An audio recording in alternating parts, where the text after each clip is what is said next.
एक हफ्ता गुजर गया। हुमायूं कबीर अपने गवर्नमेंट क्वार्टर्स में थे। उनका परिवार अपने गांव गया था। डिटेक्टिव कबीर अपने छोटे से गार्डन में फूलों के बीच बैठे थे। विनायक अंदर आए। वो एक जाने माने लेखक थे और कई अखबारों में भी लिखते थे। वो बिरला सभागार में एक लेक्चर देकर अपने दोस्त से मिलने आए थे।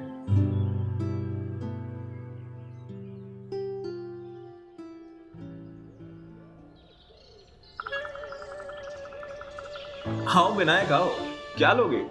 तुम्हारे पास बियर है? बियर तो खत्म हो गई है, मैं बाहर से मंगवा लेता हूँ। लेकिन महीना खत्म होने वाला है और मेरे पास पैसे नहीं है। तुम मुझे थोड़ा कैश उधार दे सकते हो? मैंने कभी नहीं सुना कि एक पुलिस वाला भी महीना खत्म होने पर रोता है। तुम्हें अपने दोस्त की खातिर करने के लिए उधार मांगते हुए शर्म नहीं आती? अगर तुम रिश्वत नहीं ले सकते तो कम से कम उधार ही ले लिया करो। मुझे कोई कुछ ऑफर ही नहीं करता। कौन कहता है कि मैं रिश्वत नहीं लेता? लेकिन कोई ऑफर तो करे। लो, बियर आ गई।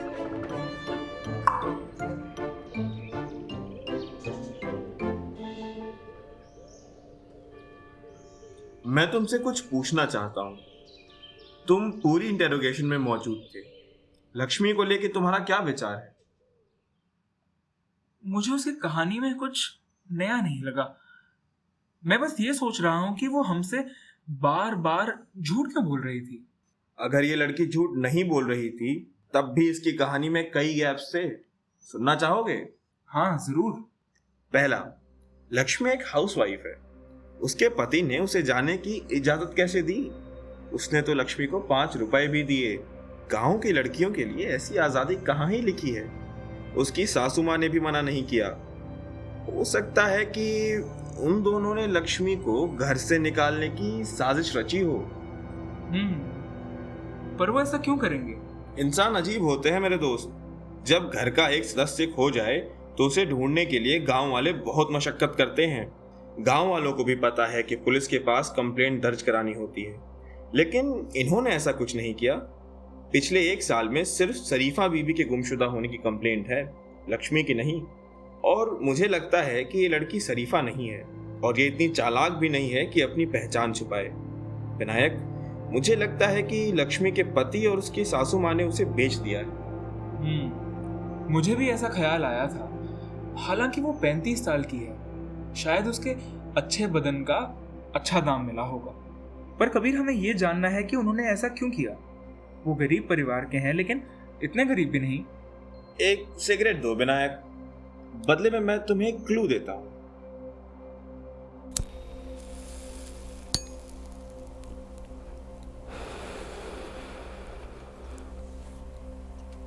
हमें पता चला है कि इसके पति का एक भाई भी था जिसकी 6 महीने पहले मौत हो गई।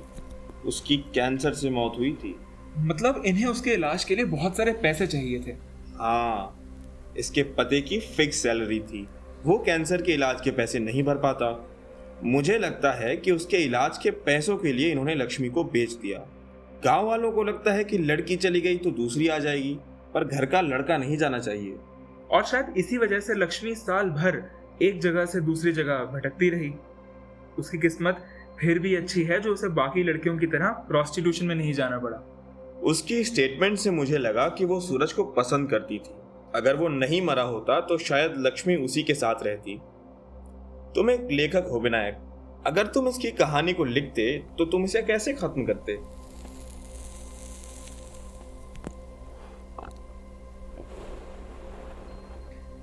मैं उसे वापस घर भेज देता।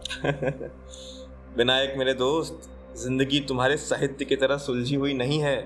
ये शादीशुदा औरत कई मर्दों के साथ सो चुकी है। वो एक बार प्रेग्नेंट भी हो गई थी। इन सब चीज़ों को छुपाना आसान नहीं है। इसके घर वाले इसे बाहर फेंक देंगे। हमारे समाज में तुम्हारी कहानियों की तरह सब अच्छा नहीं होता। तो तुम उसे कहाँ भेजोगे? लड़कियां बेचना तो अपराध है ना? क्या तुम उन्हें डरा नहीं सकते ताकि वो लक्ष्मी को वापस ले लें? विनायक, पुलिस लोगों को डरा तो सकती है और वो लक्ष्मी को वापस भी ले लेंगे, पर क्या इससे उनके आपसी संबंध ठीक हो जाएंगे? कुछ दिनों में ही उसका पति और सासू माँ उसे मारने पीटने लगेंगे, पड़ोसी उसे गालियां देने लगेंगे और आखिर में उसे वापस घर से बाहर फेंक देंगे। तो मेरे दोस्त, ऐसे में वो क्या करेगी? ऐसे में या तो उसे आत्महत्या करनी पड़ेगी या फिर सोनागाछी जाना पड़ेगा। तो क्या हम उसकी किसी तरह मदद नहीं कर सकते? ऐसी लड़की के लिए तो कुछ काम ढूंढना भी बहुत मुश्किल है।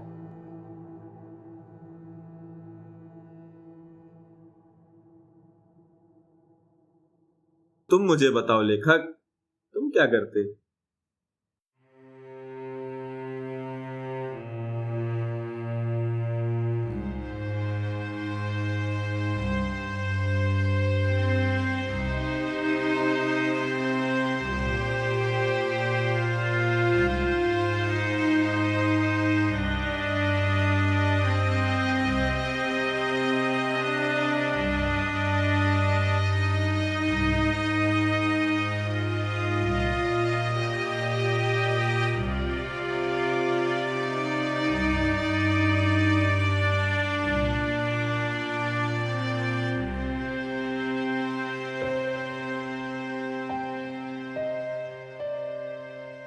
दो दिन बाद विनायक वापस आए। उनके पास लक्ष्मी के लिए काम था। उनकी पत्नी एक किंडरगार्टन स्कूल में प्रिंसिपल थी। स्कूल में बच्चों का ध्यान रखने के लिए एक आया की जरूरत थी। उन्होंने लक्ष्मी को रखने का फैसला किया। 1 महीने तक पुलिस ने लक्ष्मी के घर पर बात नहीं की। कबीर ने सोचा कि वो पहले देखना चाहते हैं कि लक्ष्मी अपने नए काम में खुश रहती है या नहीं। लक्ष्मी अपना काम अच्छे से कर रही थी और स्कूल में ही एक छोटे कमरे में रहती थी। उसको 1 महीने की पगार भी पहले ही मिल जाती थी। उसके बाद क्या हुआ? उसके बाद पुलिस लक्ष्मी को उसके घर लेकर गई। वहां उसने सबको गले लगाया और फिर वापस स्कूल आ गई। 6 महीने गुजर गए। लक्ष्मी अपनी नई जिंदगी में खुश थी। उसके बच्चे कभी कभी उससे मिलने भी आते थे। लक्ष्मी ने एक बार अपने पति को 50 रुपये और अपनी सासू माँ को एक साड़ी भी दी। उसके पति ने वो खुशी खुशी ले लिए।